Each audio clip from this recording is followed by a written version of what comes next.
प्यारे विद्यार्थियों नमस्कार। स्वागत है आप सभी का सोहनी क्लासेज के आपके अपने यूट्यूब चैनल पर। तो आज की क्लास में देखिए हम बात करने वाले हैं चतुर्थ श्रेणी 2025 की परीक्षा के लिए राजस्थान जीके के मोस्ट इंपोर्टेंट प्रश्नों के ऊपर।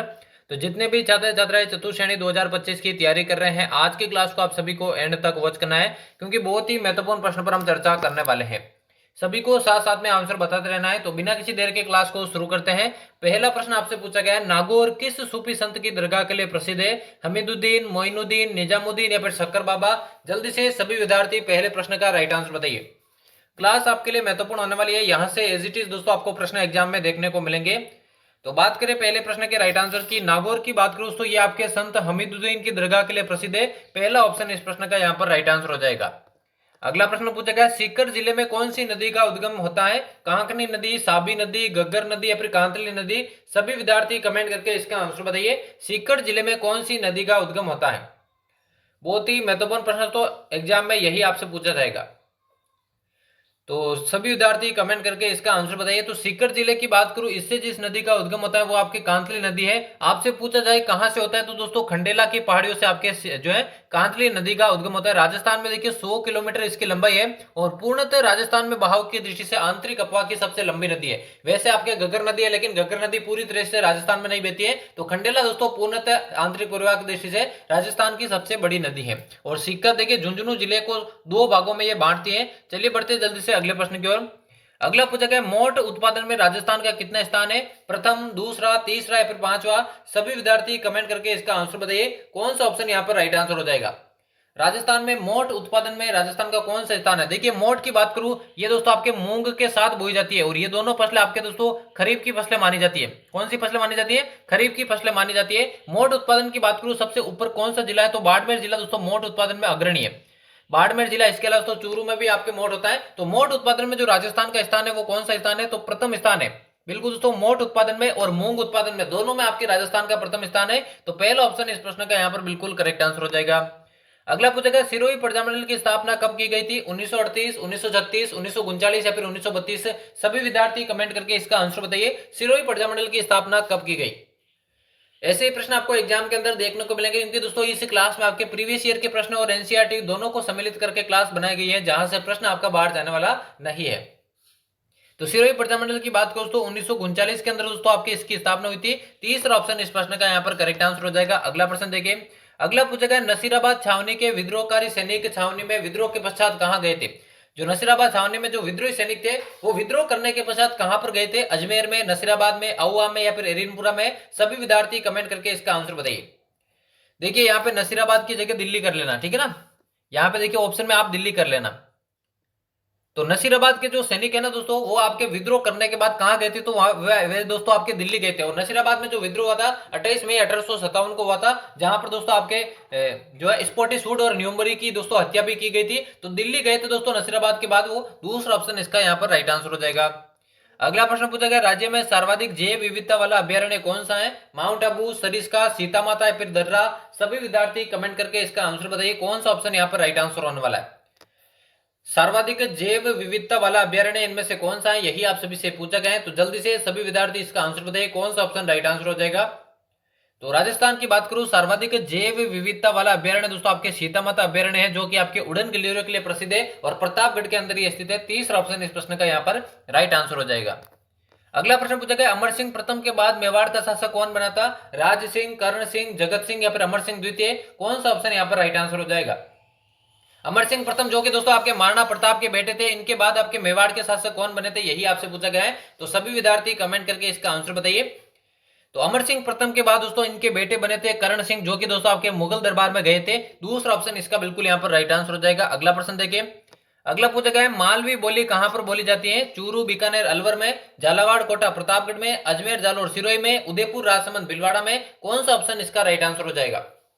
सभी को आंसर बताना, कोई भी पीछे नहीं रहेगा। देखिए मालवी बोली वैसे तो आपके देखिए राजस्थान की नहीं है, मध्य प्रदेश की है, लेकिन मध्य प्रदेश से जो स्थान आपके जो जिले आपके दोस्तों राजस्थान के लगे हुए हैं, वहां पर भी ये मालवी बोली बोली जाती है। आपके जो निमाड़ी और रांगड़ी है दोस्तों, आपके वो आपके मालवी बोली की उपबोलियां मानी जाती हैं। तो ये आपके देखिए एक तो झालावाड़, एक कोटा और एक आपके प्रतापगढ़ जिले में बोली जाती है। दूसरा ऑप्शन इसका बिल्कुल करेक्ट आंसर हो जाएगा। अगला प्रश्न पूछा गया गुद्दड़ संप्रदाय के प्रवर्तक कौन थे? संत नवलदास जी, संत राजाराज, संत लालगिरी या फिर संत दास जी? सभी विद्यार्थी इसका आंसर बताइए, कौन सा ऑप्शन यहाँ पर करेक्ट आंसर हो जाएगा। बहुत ही इंपॉर्टेंट प्रश्न है, ऐसे ही प्रश्न आपको एग्जाम में देखने को मिलेंगे। बहुत ही महत्वपूर्ण क्लास है दोस्तों, क्लास को आपको बिल्कुल भी मिस नहीं करना है। तो गुद्दड़ संप्रदाय की जो स्थापना दोस्तों वो आपके संत दास जी ने की थी। चौथा ऑप्शन इसका बिल्कुल करेक्ट आंसर हो जाएगा। अगला देखिए, अगला पूछा गया गरडिया महादेव मंदिर किस जिले में स्थित है? अलवर, बूंदी, करौली या फिर बीकानेर? सभी विद्यार्थी कमेंट करके इसका आंसर बताइए, कौन सा ऑप्शन राइट आंसर हो जाएगा। और क्लासेस देखिए आपके लिए डेली लगाई जा रही है चतुर्थ श्रेणी की, जो भी विद्यार्थी तैयारी कर रहे हैं तो चैनल को सब्सक्राइब कर देना। तो गरडिया महादेव मंदिर की बात करिए आपके बूंदी के अंदर स्थित है। दूसरा ऑप्शन इस प्रश्न का यहाँ पर करेक्ट आंसर हो जाएगा। अगला प्रश्न पूछा गया निम्नलिखित में से राजस्थान की किस झील में मेहता नदी विलय हो जाती है? आना सागर, सांबर, पिछोला या फिर डीडवाना? सभी विद्यार्थी कमेंट करके इसका आंसर बताइए, मेहता नदी कौन सी झील में विलय होती है। तो इंपॉर्टेंट प्रश्न है दोस्तों, पिछली बार सीईटी के अंदर ये पेपर पूछा गया है। तो मेहता नदी की बात करूं तो ये आपके मनोहरपुरा की पहाड़ियों से निकलती है और ये दोस्तों सांबर झील में गिरती है। और सबसे ज्यादा जो लवण है वो देखिए आपकी मेहता नदी ही लेकर आती है। इसके अलावा तीन और नदी दोस्तों खारी, कंडेला और रूपनगढ़, ये भी सांबर नदी में गिरती है। तो दूसरा ऑप्शन यहाँ पर राइट आंसर हो जाएगा। अगला प्रश्न पूछा गया सारणेश्वर महादेव मंदिर किस जिले में स्थित है? उदयपुर, सिरोही, अजमेर या फिर जोधपुर? सभी विद्यार्थी कमेंट करके इस प्रश्न का आंसर बताइए, सारणेश्वर महादेव मंदिर कहां पर स्थित है। बहुत ही इंपॉर्टेंट प्रश्न है और क्लास के एंड में बताना है यहां से कितने प्रश्न आपके करेक्ट होते हैं, ताकि आपको अपनी तैयारी का मालूम चल सके। तो सारणेश्वर महादेव मंदिर कहां पर स्थित है?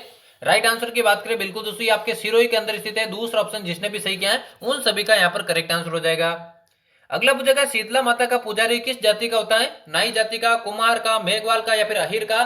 सभी विद्यार्थी इसका कमेंट में आंसर बताइए। शीतला माता का जो पुजारी है दोस्तों कौन सी जाति का होता है, यही आपसे पूछा गया है। तो जल्दी से सभी विद्यार्थी इसका आंसर बताइए।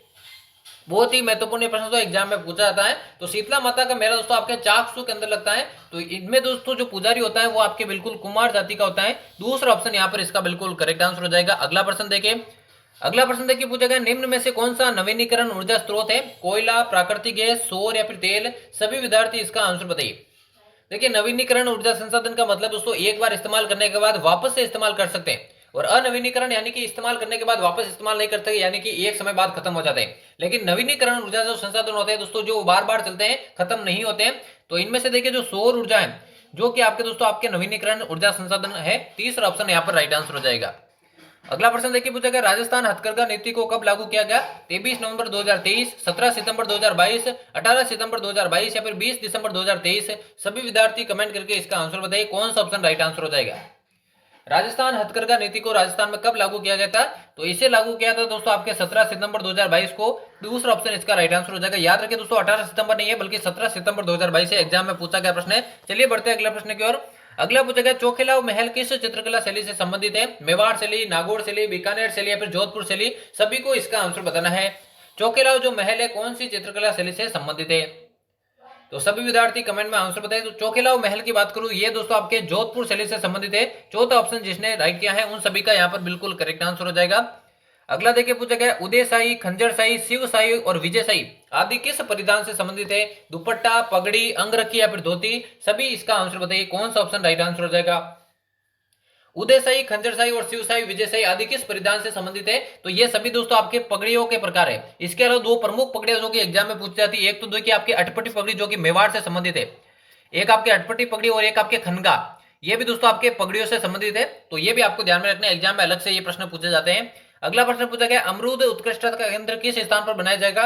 खेमरी धौलपुर में, बस्सी जयपुर में, देवड़ावास टोंका में या फिर नानता कोटा में? जल्दी से इसका आंसर बताइए, कौन सा ऑप्शन इसका राइट आंसर हो जाएगा। जो अमरूद उत्कृष्टता केंद्र है तो कौन से स्थान पर बनाया जाएगा?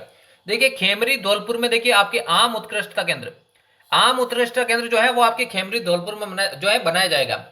बस्सी जयपुर के अंदर क्या बनाया जाएगा ये आपको कमेंट करके बताना है। देवड़ावास टोंक की बात करूं यहाँ पर आपके अमरूद उत्कृष्टता केंद्र बनाया जाएगा। इसके अलावा अमरूद उत्कृष्टता केंद्र की बात करूं वो सवाई माधोपुर के अंदर भी बनाया जाएगा। दो स्थानों पर आपके अमरूद जो है सेंटर एक्सीलेंस बनाए जाएंगे, एक तो आपके देवड़ावास टोंक में और एक आपके सवाई माधोपुर में। नानता कोटा की बात करूं यहाँ पर देखिए आपके खट्टे फलों के लिए, एक तो खट्टे फलों के लिए सेंटर ऑफ एक्सीलेंस बनाया जाएगा और एक आपके नींबू उत्कृष्टता केंद्र बनाया जाएगा, दो बनाया जाएगा। ये सभी के सभी प्रश्न मोस्ट इंपोर्टेंट एग्जाम में पूछे जाते हैं, तो आपको ध्यान में रखना है। और खजूर अनुसंधान केंद्र याद रखना है, सागरा भोज का फॉर्म आपके जैसलमेर के अंदर जो है बनाया जाएगा। ये बातें आपको ध्यान में रखनी है, एग्जाम में सीधी साधी दोस्तों जो है पूछी जाती है। वही देखिए बस्सी की बात करूं, मैंने आपसे बताया था बस्सी के अंदर डिंडोल के अंदर बस्सी के अंदर डिंडोल के अंदर आपके अनार उत्कृष्टता केंद्र बनाया जाएगा, ये बात आपको ध्यान में रखनी है। तो इस प्रश्न का राइट आंसर क्या हो जाएगा, अनार उत्कृष्टता केंद्र देवड़ावास टोंक। और इसके अलावा सवाई माधोपुर में भी आपके जो है अमरूद का सेंटर ऑफ एक्सीलेंस बनाया जाएगा। तो चलिए बढ़ते हैं अगले प्रश्न की ओर। अगला पूछा गया गंगवाना आखेट निषेध क्षेत्र कहां पर स्थित है, भीलवाड़ा, राजसमंद, अजमेर या फिर जोधपुर, सभी इसका आंसर बताइए। जो गंगवाना आखेट निषेध क्षेत्र है तो राजस्थान में कहां पर स्थित है, यही आपसे पूछा गया है। तो सभी विद्यार्थी कमेंट करके इसका आंसर बताइए। तो गंगवाना आखेट निषेध क्षेत्र की बात करूं, ये आपके अजमेर के अंदर स्थित है। तीसरा ऑप्शन इस प्रश्न का करेक्ट आंसर हो जाएगा। और आज के मोस्ट इंपोर्टेंट प्रश्नों की क्लास का लास्ट प्रश्न होने वाला है। यहां पर आपसे पूछा गया दमोह जलप्रपात किस जिले में स्थित है, बूंदी, भरतपुर, धौलपुर या फिर अलवर। और इस क्लास में देखिए हमने वही प्रश्न लिए जो कि मोस्ट इंपोर्टेंट है, फालतू के प्रश्न हमने शामिल नहीं किया। एनसीईआरटी और प्रीवियस ईयर के प्रश्नों को शामिल किया है, जहां से प्रश्न आपका बाहर नहीं जाने वाला है। और यहां से कितने प्रश्न आपने सही किए हैं ईमानदारी से आपको कमेंट बॉक्स में बताना है, जिससे आपको अपनी तैयारी का मालूम चल सके। तो दमोह जलप्रपात जो है वो आपके धौलपुर के अंदर स्थित है। तीसरा ऑप्शन इसका बिल्कुल करेक्ट आंसर हो जाएगा। तो यहां पर हमारे चतुर्थ श्रेणी 2025 की परीक्षा के लिए राजस्थान जीके के इंपोर्टेंट प्रश्नों की क्लास समाप्त होती है। उम्मीद करता हूं क्लास आप सभी को पसंद आएगी। चैनल को आपने अभी तक सब्सक्राइब नहीं किया तो सब्सक्राइब कर देना। डेली इसी तरह की क्लासेस पाने के लिए अपने सभी साथियों में क्लास को शेयर कर देना। तो मिलते हैं किसी और नई क्लास में, तब तक लेते हैं आप सभी से अलविदा।